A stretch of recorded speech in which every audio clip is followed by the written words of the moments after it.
Dimanche 15 septembre 2024. Jugé et crucifié. Merci de nous retrouver sur votre chaîne L'Aventure dans la Parole. C'est le début de la semaine et peut-être que vous profitez de ces heures pour faire le ménage, profiter de votre famille ou encore aller à la plage ou toute autre chose.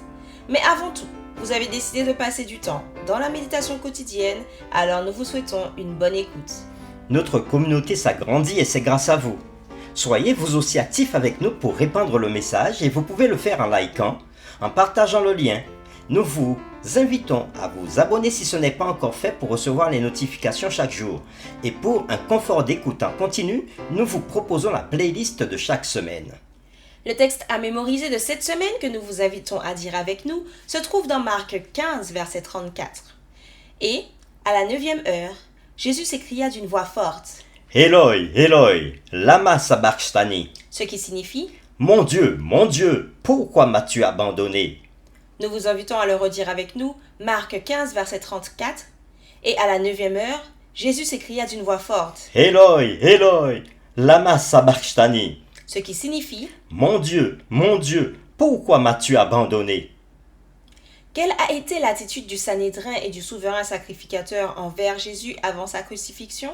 Quel rôle Ponce Pilate a-t-il joué dans le procès de Jésus? Comment Joseph d'Arimathée a-t-il réagi à la suite de la mort de Jésus? Les réflexions de cette semaine nous aideront à répondre à ces questions. Et aujourd'hui, nous le ferons avec la séquence « Es-tu le roi des Juifs ?»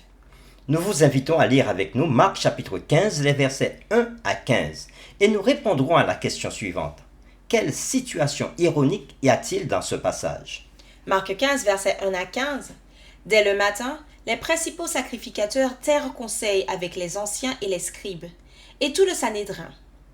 Après avoir lié Jésus, ils l'emmenèrent et le livrèrent à Pilate. Pilate l'interrogea. « Es-tu le roi des Juifs ?» Jésus lui répondit. « Tu le dis. » Les principaux sacrificateurs portaient contre lui plusieurs accusations. Pilate l'interrogea de nouveau. « Ne réponds-tu rien?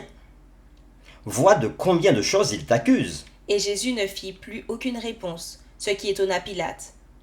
À chaque fête, il relâchait un prisonnier, celui que demandait la foule. Il y avait en prison un nommé Barabbas, avec ses complices, pour un meurtre qu'ils avaient commis dans une sédition. La foule étant montée, se mit à demander ce qu'il avait coutume de leur accorder. Pilate leur répondit. « Voulez-vous que je vous relâche le roi des Juifs ?» Car il savait que c'était par envie que les principaux sacrificateurs l'avaient livré. Mais les chefs des sacrificateurs excitèrent la foule, afin que Pilate leur relâchât plutôt Barabbas. Pilate, reprenant la parole, leur dit. « Que voulez-vous donc que je fasse de celui que vous appelez le roi des Juifs ?» Ils crièrent de nouveau. « Crucifie-le !» Pilate leur dit. « Quel mal a-t-il donc fait ?» Et ils crièrent encore plus fort. « Crucifie-le !» Pilate, voulant satisfaire la foule, leur relâcha Barabbas et, après avoir fait battre de verges Jésus, il le livra pour être crucifié. Après avoir lu Marc chapitre 15, les versets 1 à 15, répondons à la question suivante. Quelle situation ironique y a-t-il dans ce passage? Ponce Pilate fut gouverneur de Judée de l'an 26 à l'an 36 après Jésus-Christ. Il n'était pas un bon dirigeant et un certain nombre de ses actions avaient causé la consternation parmi les habitants du pays. Dans leur procès, les Juifs avaient condamné Jésus à mort pour blasphème. Mais sous la domination romaine, les Juifs ne pouvaient pas procéder à des exécutions dans la plupart des cas, et ils avaient donc emmené Jésus à Pilate pour la condamnation. L'accusation portée contre Jésus devant Pilate n'est pas mentionnée. Mais il est possible de déterminer l'accusation en se basant sur la brève question que Pilate avait posée à Jésus. « Es-tu le roi des Juifs ?» À l'époque de l'Ancien Testament, Israël oignait ses rois. Ainsi, il n'est pas difficile de voir comment le terme « Messie », qui veut dire « oint », pouvait être déformé pour signifier la revendication d'un hommage en tant que roi et, par conséquent, en concurrence avec l'empereur. Ainsi, l'accusation portée devant le Sanhédrin était un blasphème, tandis que l'accusation portée devant le gouverneur était la sédition qui conduirait à la mort. L'ironie est que Jésus était à la fois le Messie et le roi des Juifs. Ces condamnations pour blasphème et sédition étaient erronées. Il fallait plutôt qu'ils reçoivent hommage et adoration. Toutefois, Jésus avait encore agi d'une manière royale.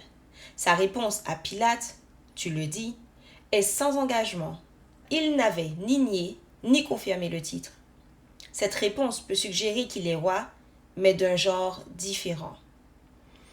Marc chapitre 15 verset 6 introduit dans le récit une coutume de libérer un prisonnier au moment de la Pâque. Dans Marc chapitre 15 verset 9, Pilate demanda au peuple s'il voulait qu'il libère le roi des Juifs, bien qu'il l'a dit ironiquement, l'ironie joue vraiment contre lui. Marc 15 verset 9 et 10 est une étude sur la perception et l'imperception.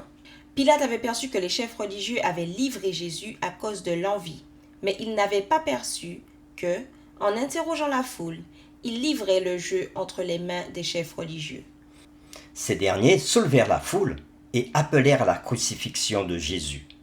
Pilate recula. La crucifixion était un moyen si terrible de mourir, en particulier pour quelqu'un qu'il considérait comme étant innocent. Quelle ironie douloureuse que le gouverneur païen ait voulu libérer le Messie alors que les chefs religieux voulaient qu'il soit crucifié.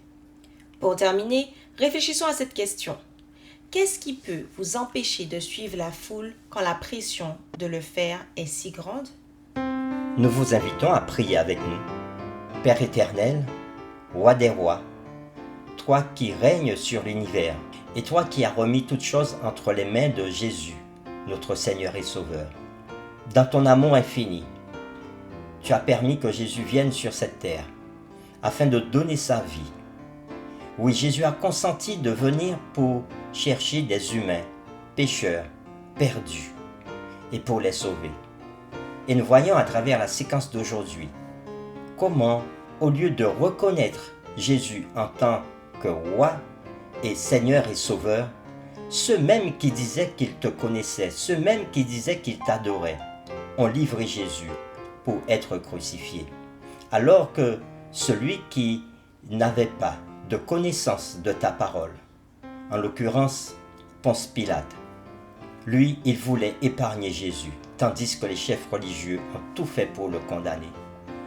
Alors Seigneur, nous-mêmes qui vivons au XXIe siècle, aide-nous toujours à pouvoir comprendre qui est Jésus, à pouvoir l'aimer, afin que nous ne soyons pas dans l'attitude des chefs religieux, et aussi que nous ne suivions pas tout bêtement une foule, mais que nous puissions nous arrêter et réfléchir sur chaque acte de nos vies et leurs conséquences. Merci de nous aider et de répondre à notre prière, car nous l'avons fait au nom de Jésus. Amen.